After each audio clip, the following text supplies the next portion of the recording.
Well, just days after threatening war with Canada, Philippines President Rodrigo Duterte has issued another threat over trash that was illegally shipped to the country nearly 6 years ago.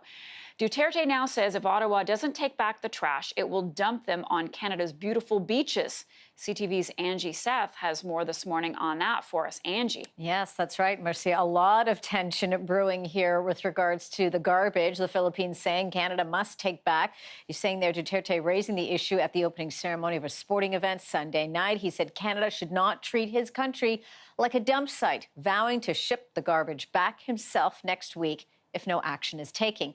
And a coalition of environmental groups have been pressuring Canada as well to take back the trash for years. Here's footage of a protest that was held near the Canadian Embassy in the Philippines earlier today. A group called Eco Waste Coalition is demanding the immediate re-export, if you will, of the waste. They're also saying that Canada is in violation of the Basel Agreement. And Marcia, this is a 30-year-old treaty that prevents countries from shipping hazardous waste to the developing world without consent. Okay, so this garbage has been sitting at a port near the country's capital for 6 years.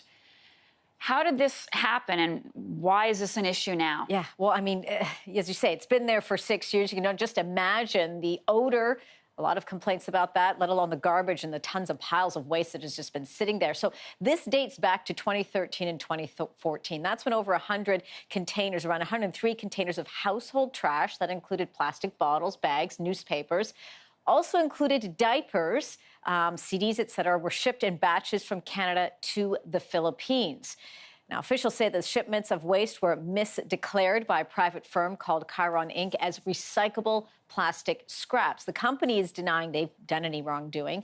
In 2016, a Filipino court ordered Canada to take the trash back. That, of course, has not happened. And with the frustrations now running high, just last week, Duterte threatened war over the issue, saying, quote, "We'll fight with Canada and we'll take them down." Take a listen. Will declare war against them. I will advise Canada that your garbage is on the way. Prepare a grand reception. Eat it if you want to.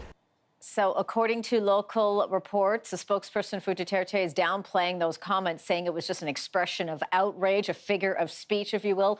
Last Wednesday, Environment Minister Catherine McKenna's office said Canada is, quote, strongly committed to collaborating with the Philippines government to resolve this issue. But a solution has really been on the agenda for years. In 2015, at a political summit, this being just after Prime Minister Justin Trudeau was sworn in, he was confronted about the garbage. He promised to look into the issue, and then that commitment was made again in 2017. The only action, however, on that, Marcia, was a year later. Both officials from the Filipino officials and Canadian officials met in Manila, but there's been no further progress on that since then. And so far, no comment from Canada on this today. Okay, Angie, thank you for that. You're welcome.